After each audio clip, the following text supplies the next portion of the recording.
তাহলে সেখানে লজিকটা কি?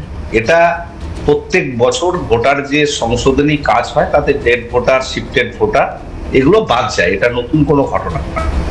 আমাদের বিষয় খুব যে এখানে শুনানির নামে যে হয়রানি মানুষের উপর করা চাপিয়ে দেওয়া হয়েছে লজিক্যাল ডিফেন্সের নামে, সেগুলো আমাদের রাজ্য সরকারের পক্ষ থেকে, দলের পক্ষ থেকে বিভিন্নভাবে পয়েন্ট আউট করা হয়েছে এবং নিশ্চিতভাবে সুপ্রিম কোর্টও বিষয়গুলোকে কিন্তু হাইলাইট করেছেন এবং যে এআই টুলস ব্যবহার করে এই কনভার্সন 2002 এর ভোটার লিস্ট করা হয়েছিল, তাতে এই যে নামের গড়মিল বা এই পদবীর গড়মিল বা এখানকার সামাজিক প্রেক্ষাপটে ব্যবস্থাপনায় মানুষের যে টাইটেল পরিবর্তন হয়, সেটাকে এই টুলস লোক তারা আইডেন্টিফাই করতে পারেনি এবং তার ফলে এতগুলো মানুষের হয়রানি হয়েছে।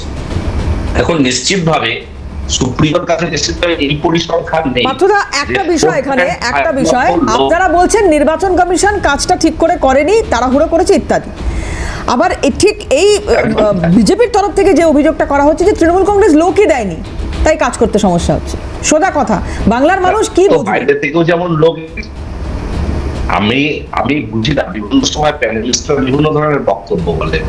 একটা সময় একটা ন্যারেটিভ গ্রো করা হয়েছিল যে পশ্চিমবঙ্গ সরকারের মুখ্যমন্ত্রী কিংবা তৃণমূল কংগ্রেসের দলের নেতা বলছে যে এসআইআর লাগু করতে দেওয়া যাবে না বা এসআইআর হবে না, কিন্তু তৃণমূল পশ্চিমবঙ্গ সরকারি নির্বাচন কমিশনের নাকি বলে এসেছে যে আমরা সমস্ত রকম সহযোগিতা করতে প্রস্তুত। এটা কিন্তু যদি আপনি এই আপনাদের আলোচনাগুলো দেখান যে বিরোধী দল এবং বিজেপি সহ সকলে এই ন্যারেটিভটাকে কিন্তু সামনে এনেছিল। আজকে আবার নতুন ভাবে আরেকটা ন্যারেটিভ আনা হচ্ছে যে তৃণমূল কংগ্রেস রাজ্য সরকার তারা সহযোগিতা করছে না। রাজ্য সরকারের তরফ থেকে যখন যেভাবে সহযোগিতা চাওয়া হয়েছে নিশ্চিতভাবে সেটা করেছে, কিন্তু বিজেপির নেতাদের কথাগুলো আপনারা শুনুন। শুভেন্দু অধিকারী বলেছিল যে বাইরে থেকে অবজারভার, এখানকার রাজ্য সরকারের কর্মচারীরা, অফিসাররা যারা দলদাসে পরিণত হয়েছে তারা যাতে কোনোভাবেই মুখ্যমন্ত্রীর কথায়, দলের কথায় কোনো ভেজাল না পারে, তার জন্য তারা মাইক্রো অবজারভার ডিমান্ড করেছে এবং চেয়েছে এবং সেভাবেই হিস মাস্টার ভয়েসের মতো নির্বাচন কমিশন ব্যতিক্রমী হয়েছে পশ্চিমবাংলায় এই মাইক্রো অবজারভার কনসেপ্টকে লাগু করেছে। এবং সেটা করতে গিয়েও যে এআই টুলসের যে ব্যবহারের এবং অপব্যবহারে এত মানুষের হয়রানি হলো, সেটা নিয়ে নিশ্চিতভাবে সকলে প্রতিবাদ করছে। এবং আমাদের ভালো লেগেছে যে বিজেপিও শেষ লগ্নে এসে এই কথাগুলোই বলছে যে কোথাও একটা মানুষের হয়রানি হচ্ছে, হয়রানি যে হয়েছে নিয়ে আজকে আর কোনো দ্বিমত নেই। তারা ডেপুটেশন দিয়েছে বিভিন্ন জেলা শাসকের দপ্তরে কেন মানুষকে হয়রানি করা হচ্ছে, তারা একটু অন্যভাবে ঘুরিয়ে বলছে যে তৃণমূল কংগ্রেসের লোকেরাই হয়রানি করেছে বা ভেতরে ঢুকে এই ধরনের করেছে বলে বলেছে। কিন্তু যাই হোক, তারা দিনের শেষে এটা স্বীকার করেছে সাধারণ মানুষের হয়রানি হয়েছে, এতগুলো মানুষের মৃত্যু হয়েছে। এটা কি কোনো ঘটনা নয়? এবং তুমি বলবে, আমি জাস্ট একটা অ্যাডিশন তুমি বলবে, আমি তোমাকেই ঘুরে আছো, আমি জাস্ট একটা অ্যাডিশন না করলে মানুষের বুঝতে অসুবিধা হবে। আমি বলছি হয়রানির জায়গাটা নিশ্চিতভাবে বিজেপি আজকে বলছে না। আমার রাজ্য সভাপতি আমাদের সমীর ভট্টাচার্য শুরুতেই বলেছে জ্ঞানেশ কুমার পশ্চিমবঙ্গে এসে মেট্রোতে করে ঘুরুক, এখানে নতুন কিছু নয়। আর হয়রানির যে বিষয়টা, সেটা তো এটা তুমি ভালো করে জানো যে জেলায় জেলায় জেলা শাসকদের দপ্তরে তৃণমূলের ক্যাডার বাহিনীরা প্রত্যেক দিন একটা ডেলি রুটিন ওয়াইজ মানুষকে হয়রানি করবার জন্য, এবং নেতারা রক্তগঙ্গা বই যাবে এই ধরনের ভয়ভীতির বাতাবরণ তো তৈরি করেছিল। এই কথাটাই আমি বলতে চাইছি। তোমরাও শুভেন্দু অধিকারী সহ বিজেপির নেতারা বলেছিল 1.5 কোটি রোহিঙ্গা বাংলাদেশি বেরোবে, সুতরাং মাইক্রো অবজারভার বাইরে থেকে এনে লোকজন এনে আমরা সপ্তাহে একটা ফুলপ্রুফ ব্যবস্থাপনা করবো যাতে সমস্ত রোহিঙ্গা বাংলাদেশিদের আতস কাছ থেকে ওই ভোটার লিস্ট থেকে বের করা যায়। কতজন বেরিয়েছে আমি জানি না, ফাইনাল ভোটার লিস্ট বেরোলো কতজন বেরোবে আমি জানি না। আমি যে কথাটা রোহিঙ্গা হয়েও পশ্চিমবঙ্গে থেকেছিল তারা বেরিয়ে যাবে, আপনি কতজন বেরিয়েছে সেই তালিকাটা চাই তোমাদের, পূর্ণাঙ্গ তালিকাটা। আরেকটা কথা যেটা বলছে 4.5 লক্ষ মানুষ শুনানিতে অংশগ্রহণ করেনি, তারা আজকে 6.25 আজকে গুজরাট, উত্তরপ্রদেশ বিভিন্ন জায়গায় কতজন শুনানিতে অংশগ্রহণ করেনি সেই পরিসংখ্যানটাও আমাদের সামনে আসা উচিত। সেই সংখ্যাটাও কয়েক লাখ আমাদের কাছে এখনো পর্যন্ত যে আপডেট রয়েছে। তাহলে সেখানেও কি রোহিঙ্গা আর বাংলাদেশিরা ঢুকে রয়েছে? এই জায়গাটা কিন্তু ক্ল্যারিফাই করা উচিত। এবং যেটা বলেছে 58 লক্ষ মানুষ ডেড ভোটার শিফটেড ভোটার হিসেবে পশ্চিমবাংলায় বেরিয়েছে, তার থেকে অনেক বেশি গুজরাট এবং উত্তরপ্রদেশে ডেড ভোটার শিফটেড ভোটার ওই ভোটার লিস্টে ছিল। তাহলে সেখানে কিভাবে বিজেপি তাহলে কি করেছে? আমরা এই জায়গাটাকে পার্থদা একটু বিরত করি, একটা প্রশ্ন রাখতে চাইবো। এই যেটা সুপ্রিয় বলছে যে জ্ঞানেশ কুমারের এখানে এসে ঘুরে দেখা উচিত ছিল, এই যে এতগুলো হয়রানি এত সমস্যা মানুষের হচ্ছে, মুখ্য সচিবকে ডেকে পাঠানো হলো, সেইটা না করে জ্ঞানেশ কুমার এখানে আসতেন, এসে ঘুরে দেখতেন, এটাতে কি খানিকটা হলো সমস্যার সমাধান হতো? কোথায় কি কি সমস্যা হচ্ছে সেটা আইডেন্টিফাই করা যেত। বিজেপি নেতৃত্বের তরফ থেকে কিছু রিয়াকশন রয়েছে, আমি দেখাবো, কিন্তু তার আগে একটা ব্রেক নেব।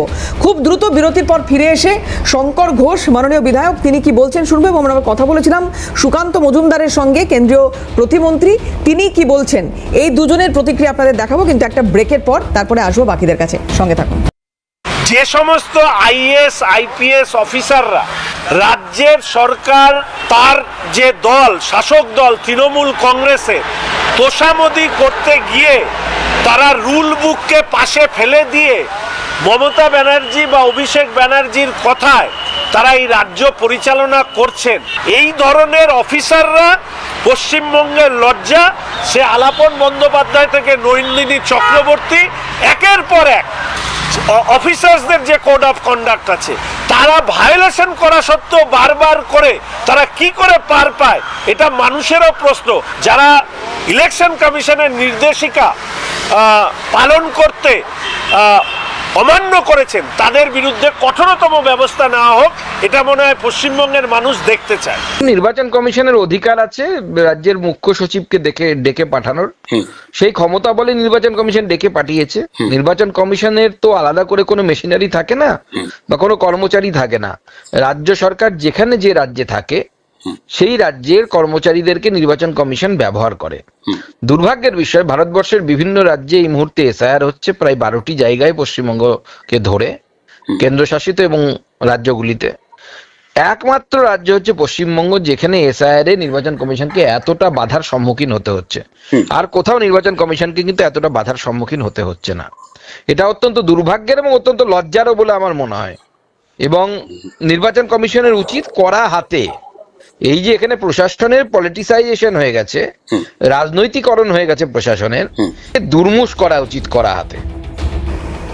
রাজ্যের মুখ্য সচিবকে কেন দিল্লিতে ডেকে পাঠানো হলো?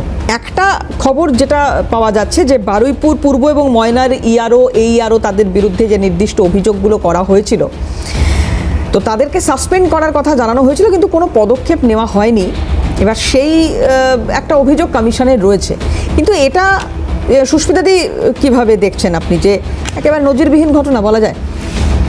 না দেখুন, এটা তো স্বাভাবিকভাবে গণতান্ত্রিক ইয়েতে নির্বাচন কমিশনের এই এখতিয়ার আছে একটি গণতান্ত্রিক দেশে, যে সে মুখ্য সচিবকে ডেকে পাঠাতেই পারে। কিন্তু বিষয়টা কি, যতক্ষণ আমরা মানে আমাদের কাছে পরিষ্কার না হচ্ছে সেখানে একটা ধোঁয়াশা থেকে যাচ্ছে। তবে এই যে তুমি যে কথাটা বললে না, এই যে এইআরও এবং এআরও এবং মাইক্রো অবজারভারদের নিয়ে যে একটা টোটাল এই নাম্বার অফ মাইক্রো অবজারভার্সদের নিয়ে যে কোর্টে যেটা হয়েছে, সুপ্রিম কোর্ট আবার তারপরে বলেছে যে রাজ্যকে লোক দিতে, এরা সাফিসিয়েন্ট লোক দিচ্ছে না রাজ্য। সেই জায়গায় রাজ্য বলছে আমরা 8505 জনের নাম দিয়েছি, 8505 জনের নাম প্রথমে পাইনি, বললো শুধু আমরা পেয়েছি নাম্বারটা পেয়েছি, কত নাম্বার অফ মাইক্রো, হ্যাঁ ওরা বললো নামগুলো পাইনি। পরবর্তী ক্ষেত্রে ওরা বললো আমরা নাম পাঠিয়ে দিয়েছি, রাজ্য বলছে। মানে টোটাল ব্যাপারটা দেখো একটা ঘেটে কিন্তু হয়ে যাচ্ছে।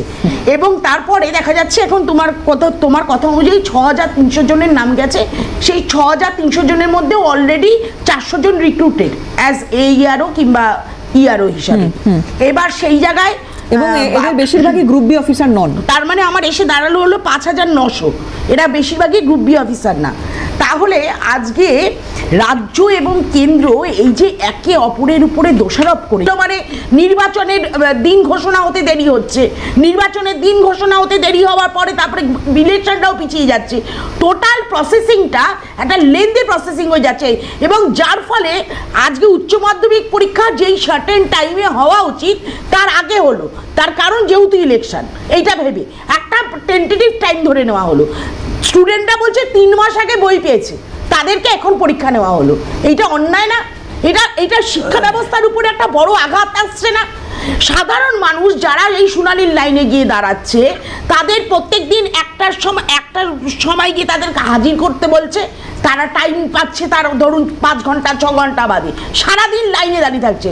মানুষ কি শুধু লাইনে দাঁড়িয়ে থাকার জন্য জন্মগ্রহণ করেছে? ধরুন যদি আমি মানে তর্কের খাতিরে ধরে নিলাম 2 বছর ধরে এই প্রসেসটা চলতো, তাহলে কি লাইন দেওয়া বা এই হয়রানিগুলো? না, 2 বছর ধরে যদি এই প্রসেসটা চলতো, এই প্রসেসটা অনেক ইজি ওয়েতে হতে পারত। কিভাবে ইজি ওয়েতে এই জন্য হতে পারত, হয়তো মেবি সেখানে এই যে লোকসংখ্যা আজকে একসাথে এতটা স্ট্রেংথ সরকারকে বের করে দিতে হচ্ছে, মানে এতটা অফিসিয়াল ওয়ার্কস বাদ দিয়ে তাদেরকে এই কাজের জন্য নিযুক্ত করতে হচ্ছে, তাহলে সেইখানে হয়তো 6300-কে আমি পার্টলি 500-400 করে আমি সেখানে ডিভাইড করতে পারতাম না, এবং মানুষের হয়রানিটা কম হতো। না আমি বলছি সরকারের তো এই কনফিউশনটা তৈরি করারই প্রয়োজন। আচ্ছা, আমি কেন বলছি ধরুন 8500 লোক, আমি 5টা ছেড়ে দিচ্ছি, 8500 লোক আমি দিতে পারবো। তো আমার যদি সেই তালিকা থাকে বা আমি যদি কনফিডেন্ট থাকি যে আমি 8500 লোককে দিতে পারবো, তাহলে তুমি সেই তথ্যটাই। তোমার কি মনে হয় রাজ্য সরকার টোটালি কনফিডেন্ট?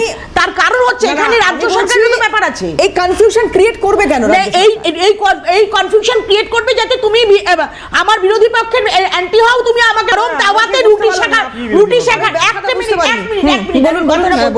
বলুন, আমি কথাটা বলছি তোমাকে একটা এক্সাম্পল দিয়ে।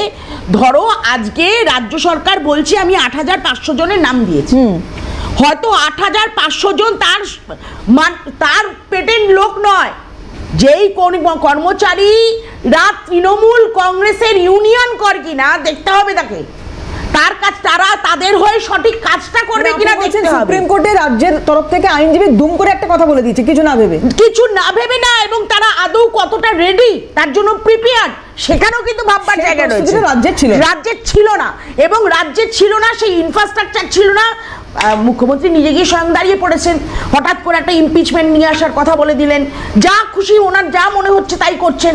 এখানে তো উনি সঙ্গীরা কি করবেন বুঝতে পারছেন না। না, সঙ্গীরা কি করবো সেটা বড় কথা না, উনি যেটা মনে করেন উনি সেটা করেন, ঠিক আছে, ভালোই হচ্ছে। সুপ্রিম কোর্টে উনি গিয়ে দাঁড়াচ্ছেন, এখন উনি যে পরিমাণে বিল করেন এক একটা বিষয় নিয়ে, উনি যেভাবে কেন্দ্রের এগেনস্টে তোপ দাগেন এবং চলে যান হঠাৎ করেই কোর্টে, এবং তাতে যেই পয়সা ব্যয় করে মানুষের সাধারণ মানে ট্যাক্সের পয়সা, অন্তত উনি নিয়ে যদি এখন সেটা বাদ দিন।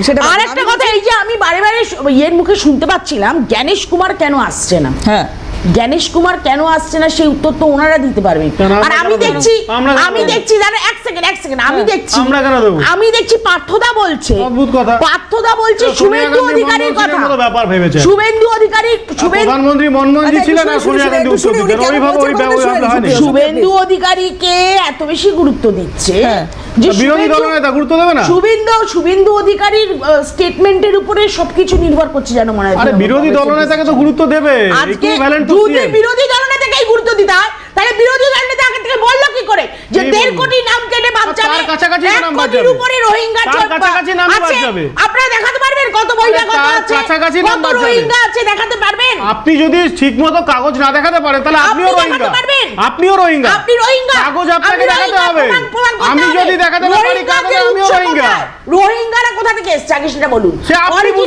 যারা বাদ যাবে তারা, আপনি এত উত্তর না কেন? রোহিঙ্গাদের রাখার জন্য আপনি এত উতাওলা কেন? না রোহিঙ্গাদের রাখার জন্য আপনি এত উতাওলা কেন? না আমি একদম উতলা না। কেন? আমি একদম উতলা না। ওই জন্য কি কংগ্রেস বলা হয়, কংগ্রেস না? না আপনি যে আমাকে এই কথাটা এই জন্য কি কংগ্রেস বলা হয়? আপনার কথাই আপনার পরিচয়। আমি জিজ্ঞেস করছি, আমি জানি না। আপনার রুচি এবং আপনার পরিচয়। আরে আমার পরিচয় নিয়ে আপনাকে ভাবতে হবে না, আমার দল ভাববে। আমি বলছি যে কংগ্রেসকে কি কংগ্রেস এই জন্য বলা হয়? সেই রোহিঙ্গা প্রেমী শুভঙ্কর সরকার, রোহিঙ্গা প্রেমী শুভঙ্কর সরকার, এটা স্টেটমেন্ট আজকে দলীয় মুখপাত্র কংগ্রেসের তিনি বলছেন রোহিঙ্গাকে বাঁচাতে হবে। এইটা এইটাই তো বললেন শুভঙ্কর দাস, আপনার মুখপাত্র এটা বললেন। করলে হবে না, রোহিঙ্গাকে বাঁচাতে বলেছেন। বহিরাগতকেও আপনি শুনুন, বাঁচাতে আপনি কথা কি বলেছেন। বলছেন? আপনি বহিরাগতকে বাঁচাতে বলছেন, আপনি ভুয়ো ভোটারকে বাঁচাতে বলছেন, আপনি আপনি রোহিঙ্গা মিথ্যা বাঁচাতে কথা বলছেন। বলছেন। কোথায় আপনি মিথ্যা আপনি কথা রিমাইন্ড করুন। বলছেন। আপনি এই রিমাইন্ড চ্যানেলটা করুন। আমার রিমাইন্ড করুন, ইউটিউবে হ্যাঁ, করুন। তখন দেখবেন। করুন, করুন, করুন, রিমাইন্ড করুন। রোহিঙ্গা বাঁচাতে পর্ব তাপসদার দেখেছে একটা টেকনিক্যাল ত্রুটি হচ্ছিল, ওরা অনেকক্ষণ যেতে পারেনি তাপসদার আমি কাছে। বলেছি, আমি সুশীলা কত দিয়ে রোহিঙ্গা আছে আপনারা দেখেন। রোহিঙ্গাদের প্রতি দরদ তো আসবো, আপনার। আসবো, রোহিঙ্গা কত আছে দেখান। রোহিঙ্গা বাদ যাবে যাবে। কিনা রোহিঙ্গা ছিল কিনা রোহিঙ্গা বাদ পড়বে কিনা এটা তো চূড়ান্ত ভোটার তালিকার পরে বোঝা হ্যাঁ, যাবে। এটা চূড়ান্ত আমরা হোক একটু আগে। অপেক্ষা করি, আর 7টা দিন একটু অপেক্ষা করি, তারপরে এই ঝগড়াঝাটি আশা করি তখন শেষ হবে। ঝগড়া? তাপসদার কাছে একটু যাব, এই যে সারা কনফিউশন ভারতবর্ষে এখনই রোহিঙ্গা আছে। এই যে একটা কনফিউশন তৈরি হচ্ছে, রোহিঙ্গাদের আমি জানি না বাঁচাতে রাজ্যের যারা যাবে তরফ থেকে তারাও রোহিঙ্গা, এক কনফিউশনটা প্রকার। তৈরি করা হচ্ছে কিনা যেটা অভিযোগ উঠছে, তাপসদা কিভাবে দেখছেন? আমি আসবো আপনার কাছে দাদা, কিন্তু একটা ব্রেক, আমাকে খুব শার্প ব্রেক নিতে হবে। খুব দ্রুতই বিরতির পরে আবারও ফিরবো আলোচনায়, সঙ্গে থাকুন। এই সুপ্রিম কোর্টে যখন থেকে এই মামলা চলছে তারপরে বেশ কিছু বিতর্ক সামনে এসেছে, এবং যে কথা বলছিলাম গতকালই কমিশন বলছে যে সঠিক সংখ্যা যেটা বলা হয়েছিল রাজ্যের সরকারের তরফ থেকে সেটা তারা পাননি।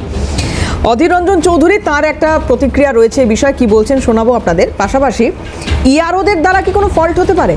শুভেন্দু অধিকারী তার একটা কিছুদিন আগের একটা প্রতিক্রিয়া একটু শোনাবো, দেখুন কি বলছে। তৃণমূল নেত্রী ভয় পাচ্ছে, তাই সুপ্রিম কোর্টে গেছিল মাইক্রো অবজারভারদেরকে সরানোর জন্য। তারপরে বলে দিয়েছে যে মাইক্রো অবজারভাররা তাদের এ দায়িত্ব নেই যে কাকে ইনক্লুড করবে বা এক্সক্লুড করবে, কাকে রাখবে কি কাকে রাখবে না। সেটা তো এই আরোদের উপর দায়িত্ব আসেই, ডিইও। আর এই বাংলায় সরকারি দলের লোক বলে আমি মনে করি অন্তত। তাই কারচুপি যদি হয়, সব থেকে বেশি কারচুপি হবে এই আরো লেভেলে। এবং আমাদের ক্ষেত্রে দুটি আরো অপশন রয়েছে। ইআরওরা যদি ভুয়া নাম রেখে দেয়, আমাদের কাছে যদি তথ্য থাকে, আমরা ডিইওর কাছে আপিল করতে পারবো, অর্থাৎ district electoral role registration officer মানে ডিএম। এবং ডিএম যদি আবার নবান্নর হস্তক্ষেপে আমাদের বক্তব্য না নেন, ভাইট করে, আমরা কিন্তু ফাইনালি সিওর কাছে আসতে পারবো, এবং সিও যদি রিজেক্ট করে তখন আমরা কোর্টেও যেতে পারবো। তাহলে এত রকমের এত প্রিপারেশন, তারপরেও কিন্তু ভুল হওয়ার একটা জায়গা থাকছে, সেটা ইচ্ছাকৃত কেউ বলতে পারেন, আবার এরর, হিউম্যান এরর যেরকম হয় হতে পারে। এবার এখানে এআই এর ভূমিকা, সেটা নিয়েও বিতর্ক হচ্ছে। তো মানুষ যাবে কোথায়? আমি তাপসদার কাছে আসি। তাপসদা, এই যে কনফিউশন তৈরি হচ্ছে, এখনো প্রচুর মানুষের মধ্যে বহু কনফিউশন রয়েছে, সেইগুলো দূর করার ক্ষেত্রে ভূমিকা নির্বাচন কমিশনের নেওয়া উচিত সর্বাগ্রে। তারা কতটা নিচ্ছে, নাকি সত্যি জ্ঞানেশ কুমারকে বাংলায় আসা উচিত?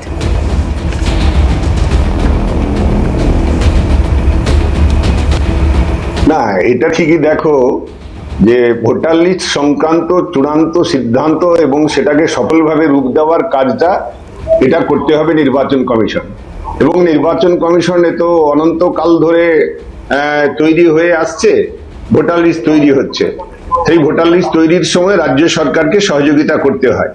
আমরা এবারে কি দেখলাম, যখনই এসআইআর হলো, এর আগে তো অনেকবার এসআইআর না হলেও আইআর হয়েছে, ভোটার লিস্ট সংশোধনের কাজ হয়েছে, ভোটার লিস্ট তৈরির কাজ হয়েছে, কিন্তু এই ধরনের হইচই, মৃত্যু, হাঙ্গামা এটা তো হয়নি। এটার কারণটা কি? এটা জানতে হবে। প্রথম থেকে এসআইআর এর বিরোধিতা শুরু করলো তৃণমূল কংগ্রেস। তারা বললেন এসআইআর হবে না।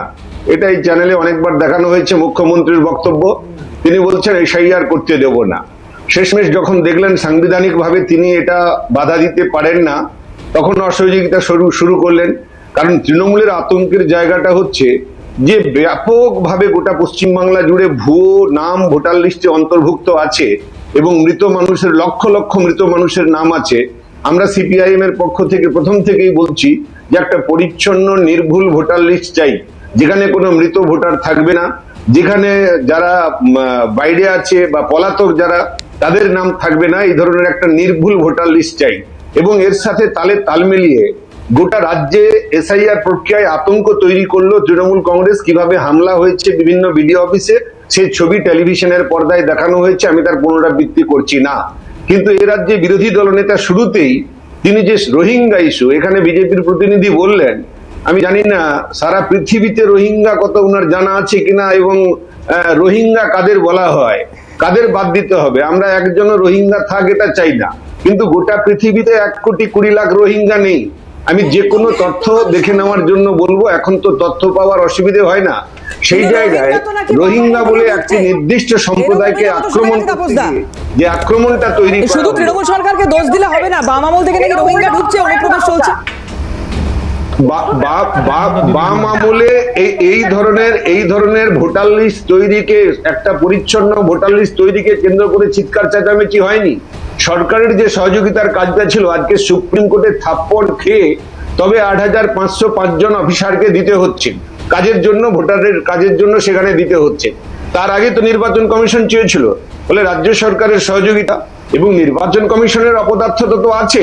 অপদার্থতা না থাকলে এত দ্রুততার সঙ্গে এত বড় একটা প্রক্রিয়া হয় না। জ্ঞানেশ কুমারের আসা না আসাটা বড় প্রশ্নের ব্যাপার না, নির্বাচন কমিশন একটা, সেখানে অনেকগুলো জ্ঞানেশ কুমার আছেন, তাদেরকে এখানে মনিটরিং করার জন্য আরো বাড়তি নির্বাচন কমিশনের যারা সমস্ত আছেন তাদেরকে যুক্ত হওয়া দরকার ছিল। সেই কাজটা করার ক্ষেত্রে ব্যর্থতা দেখা দিয়েছে। এটাই হচ্ছে বড় ব্যাপার। রাজ্য সরকারের অসহযোগিতা, মানুষের মধ্যে আতঙ্ক তৈরি, শাসক দল বিরোধী দল তৃণমূল বিজেপি দুটো রাজনৈতিক দলই মানুষের মধ্যে আতঙ্ক তৈরি করেছে, এবং যেভাবে মনিটরিং করা দরকার ছিল, যে কাজটা করা দরকার ছিল, নির্বাচন কমিশন সেই কাজটা করার ক্ষেত্রে পুরোপুরি ব্যর্থ হয়েছে।